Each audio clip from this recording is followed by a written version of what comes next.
Ini yang kita lupakan. Apabila zaman tersebut sudah terjadi, orang-orang sudah memboikot majelis-majelis ilmu, sudah menjauhi majelis-majelis ilmu, sudah menjauhi orang-orang alim, menjauhi orang-orang salihin, apa kata Allah Subhanahu wa taala? Allah akan memberikan kepada mereka 3 bala.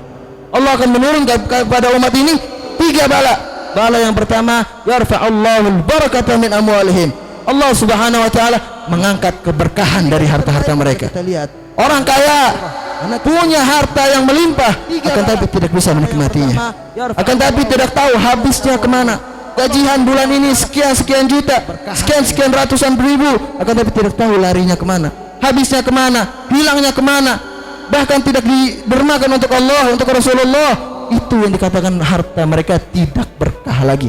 Ini zaman Al-Imam Al-Haddad berkata, zaman sekarang orang-orang udah hartanya banyak, tidak berkahnya. Itu zaman Imam Al-Haddad 400 tahun yang lalu, 4 abad yang lalu. Bagaimana dengan zaman kita sekarang? Banyak harta kita tidak berkah, tidak tahu. Kita rela untuk mendermakan, untuk kontes, bahkan dangdut atau segala macamnya, sekian puluh juta untuk majelis ilmu atau untuk masjid-masjid. Kita berat untuk mengeluarkan. Setiap ada infak, kita mencari uang-uang kecil 1.000, 2.000 untuk berinfak. Kenapa? Itu bukti bahwasanya harta kita tidak lagi lah berkah. Ini zamannya sudah zaman sekarang. Sudah kita rasakan zaman harta tidak berkah tersebut. Itu jangan kita salahkan harta kita. Salahkan diri kita. Kita jauh daripada ulama. Kita jauh daripada sifat menasihati untuk mengajak orang lain, untuk menghadiri majlis-majlis ilmu. Itu salah kita semua.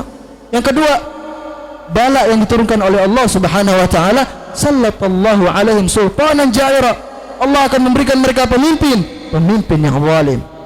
Sekarang pejabat kita, bahkan tertinggi kita, semuanya pada zalim terhadap umatnya, zalim terhadap masyarakatnya, miliki janji A, B, C, D, tetapi tidak ada satupun yang mereka tuntaskan, tidak ada satupun yang mereka jalankan. Jangan salahkan mereka yang zalim terhadap kita, salahkan diri kita. Kenapa Allah Subhanahu wa taala menurunkan bala tersebut terhadap kita? Karena kita menjauhi para ulama, kita menjauhi majlis-majlis ilmu, kita menjauhi ajaran Nabi Muhammad SAW. Sudah kita boikot dari dahulu ajaran Nabi Muhammad. Oleh karena itu Allah menurunkan bala tersebut terhadap kita. Yang ketiga, yakhrujuna minad dunya bila iman. Mereka keluar daripada dunia, diwafatkan oleh Allah Subhanahu wa taala tanpa ada iman sedikit pun dalam hatinya. Keluar iman dari dirinya, tidak mati dalam bawa kalimat tauhid, tidak mati membawa kalimat Nabi Muhammad. Berat lisannya untuk menyebut la ilaha illallah ketika wafatnya, berat lisannya untuk menyebut nama Allah ketika sakaratul maut. Itu penyebabnya karena kita menjauhi para ulama. Itu penyebabnya karena kita menjauhi majlis-majlis ilmu, kita menjauhi majlis-majlis ta'lim. Al-Imam Ahmad bin Hanbal pernah diceritakan ketika beliau sakaratul maut dan ditalkinkan oleh muridnya, la ilaha illallah Muhammadar Rasulullah. Beliau berkata, la ilaha illallah Muhammadar Rasulullah, la. Wahai imam, ucapkan la ilaha illallah Muhammadar Rasulullah. Imam Ahmad bin Hanbal menjawab bagaimana? Tidak. Sang murid bingung. Seorang Imam Ahmad bin Hanbal, imam mazhab, yang punya mazhab, punya murid ribuan. Bahkan diceritakan ketika wafatnya beliau, ketika wafatnya Imam Ahmad bin Hanbal, yang masuk Islam 20.000 orang lebih. Hanya karena wafatnya Imam Ahmad bin Hanbal, 20.000 orang masuk Islam. Kenapa? Karena melihat suatu fenomena yang sangat besar. Yang menghadiri salat Imam Ahmad bin Hanbal sangatlah banyak, bahkan sampai ke laut-lautan. Dikatakan tidak ada tempat lagi untuk kalian sholat di sini. Sholat kalian di kapal-kapal kalian. Saking banyaknya yang menghadiri jenazah Imam Ahmad bin Hanbal, 20.000 orang masuk Islam. Wafatnya masih memberikan hidayah. Wafatnya masih bisa memberikan hidayah terhadap orang lain. Hidup kita saja masih tidak bisa kita memberikan hidayah. Dalam hidup kita saja kita masih lemah untuk memberikan nasihat terhadap orang lain. Al-Imam Ahmad bin Hanbal, kita mengatakan la, beliau tersadar sesaat. Dikatakan, wahai imam, kenapa ketika kami mentalkinkan engkau mengatakan tidak? Kenapa wahai imam? Bukan seperti itu wahai muridku. Akan tapi ketika engkau mentalkinkan, ketika itulah syaitan datang kepada diriku. Syaitan mengatakan dalam diriku, futani ya Ahmad, engkau telah lolos dariku wahai Ahmad bin Hanbal. Engkau telah lolos dariku, engkau telah lolos dari godaanku. Tapi Imam Ahmad bin Hanbal seorang yang rasikh, orang yang kokoh, orang yang memiliki iman yang kuat, memiliki ajaran yang berpegang teguh terhadap ajaran Nabi Muhammad SAW. Tidak semudahnya itu bisa digoda oleh syaitan. Bahkan di akhir hayatnya mengatakan, engkau sudah lolos dari kuhai syaitan, wahai Ahmad bin Hanbal.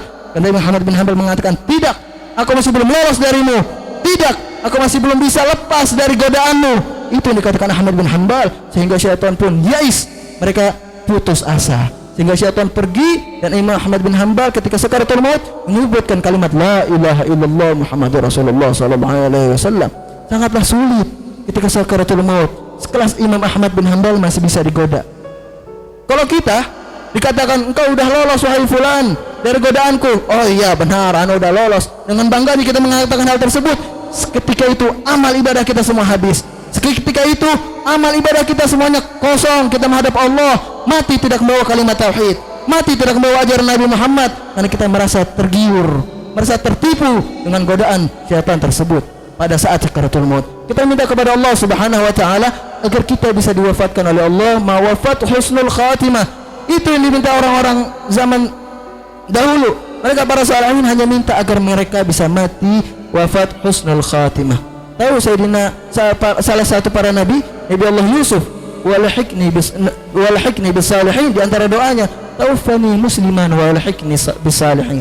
Matikanlah, wafatkanlah aku dalam keadaan Islam dan keadaan berserah diri terhadap wahai Allah Subhanahu wa taala, dalam keadaan membawa kalimat tauhid, dan tolongkanlah aku bersama mereka orang-orang salihin. Seorang nabi minta dikumpulkan dengan orang-orang salihin. Bagaimana dengan kita? Kita minta kepada Allah Subhanahu wa taala agar kita bisa dikumpulkan dengan orang-orang yang salihin. Bukan hanya dengan orang-orang salihin, bahkan tapi dengan ketuanya orang-orang salihin, baginda Nabi besar Muhammad sallallahu alaihi wasallam.